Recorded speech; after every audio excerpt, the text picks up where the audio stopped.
tools to turn stress into pressure.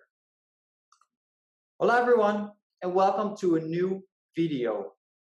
Today we're going to talk about tools to turn stressors into pressure. So if I go back to the slides, then what you see is that we talked about like the first zone of the reboot stress response, right? And in the zone, it's to turn stress into pressure, where you ask yourself which value is in danger. Then, out of that stressor, is there an action required? Is it your problem? Is it in your control? If that answer is no, then you can just like boom, right away let it go. You can call it noise. It's there. It's no problem that it's there because it's just noise. You don't have to do anything about it. And accept it. You know, sometimes it's okay.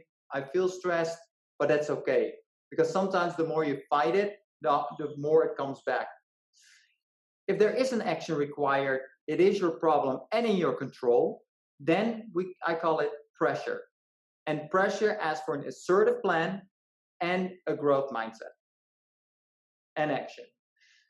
So if this is the first video you see, then go back to previous videos where I explain more about what an assertive plan and action would be, what a growth mindset is, and from there you let it go, how to let it go. Like what can you do to let it go? Small recap is that you have the instant change. So that can be like a song, that can be organizing, podcast, being in nature, or a conversation with friends. Just like what can you do that instantly changes your mindset? This is for everybody different. So make a list for yourself. What can you do? What does it for you, that incentive that change your mindset right away? Other things that are important is your words and metaphors. How do you describe the stressor? What metaphor do you give the stressor? And then make sure that it's always empowering, that it is like achievable, and that it's not you being the victim, but you behind the wheel. Make sure to take action, assertive action. The next one, always have like the right posture, sit up straight, look up, act confidently. That will definitely influence how you feel. You feel confident, and also your breathing. If you breathe high, it means that like that's the stressful breathing. Make sure you don't do that, but then like make yourself breathe deeply. That's also like how you tell your body to like, okay, stress is over. I can calm down now and go on with my day. So those are the things that you can do as well. You should do and always be aware of. Even if you don't have a stressor or if you feel anxious, always make sure you're breathing deep from your stomach, have the right posture, and use empowering words and metaphors. Okay, so then if I go back, then here you have from let go. And again, these are the things that you can do. Practice, the more you do it, the more it will benefit. But again, easier said than done. There are days, there are like stresses that are so big, like you cannot let it go. Like it just, or it keeps coming back, or you just cannot shake off that feeling. Then what you do, you go to zone number 2, step 2 in the reboot stress response. And the zone 2 is just like tools that you can use to get rid of that feeling, to get rid of that anxiety. And the first one is perspective. Before I go in, I want to make sure it's clear that like once you in the zone 2, it's always noise, it's always anxiety. Because if it's pressure, then you can just like do the action and go on with it. At this point, it's noise, it's irrelevant. You don't have to do anything. It's just like getting rid of that feeling. You try to let go, that didn't work. Then you go in and use some tools. And the first one is to put it in perspective. Is it really that bad? Is it really like the situation so dangerous or so riskful that it has such a big influence on your day-to-day life, that you turn it in, that stress response, turn it for the long run? Worst case scenario, the what ifs, that anxiety about what ifs, put it in perspective. What is the worst case scenario? And is that really that bad to not come in that situation? Is it going to kill you? Are you going to live on the street? What is the worst case scenario and deal with it? The second one is you're not alone. You always look at other people who are not dealing with that situation. But the reality is there are thousands, millions of people dealing with the situation that you are in right now. Don't feel isolated. Don't feel like you're alone and that nobody else has that same problem. Like, you are not alone. And the reality is that you are way further in the process than other people are dealing with the same situation. So instead of looking at like the road that's ahead of you, why you still feel anxious, look back. Like, where do you come from? How far are you already in the process? And focus on that.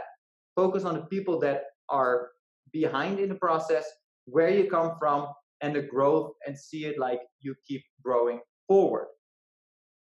The next one is social support.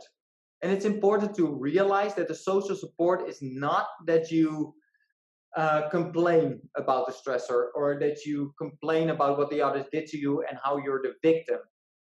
The social support is only so you can express your emotions, that you can explain or talk to another person. Listen, I feel anxious and I know it's only noise and it's only in my head and I cannot do anything about it, but I cannot get rid of it.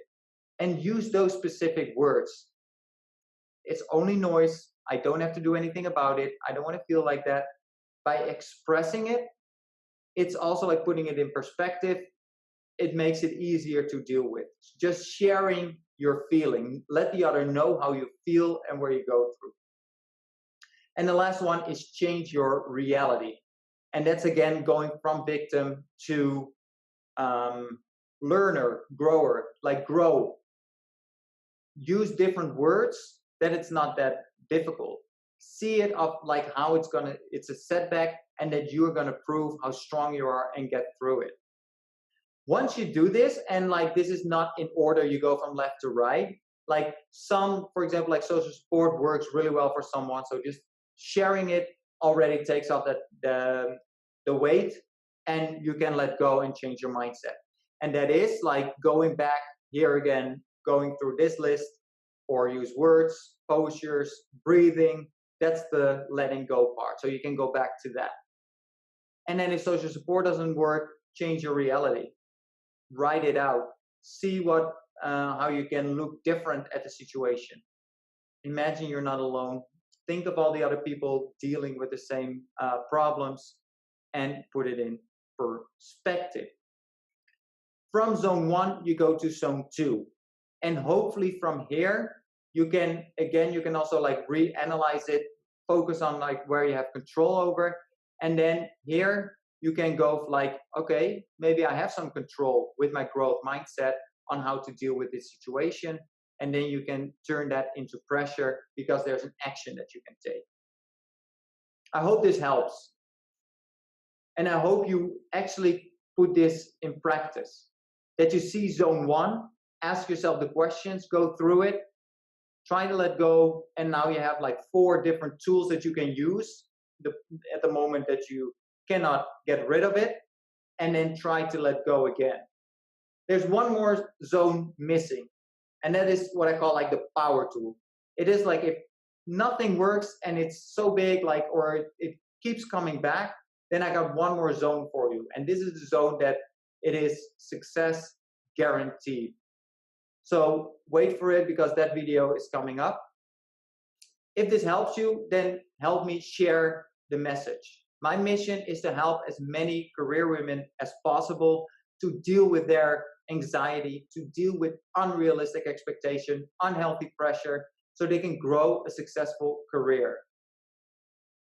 If you know someone who might benefit from these videos, then please send this video to them and also let them benefit from this information. This was the video for today. I hope to see you back next week. Adios, saludos.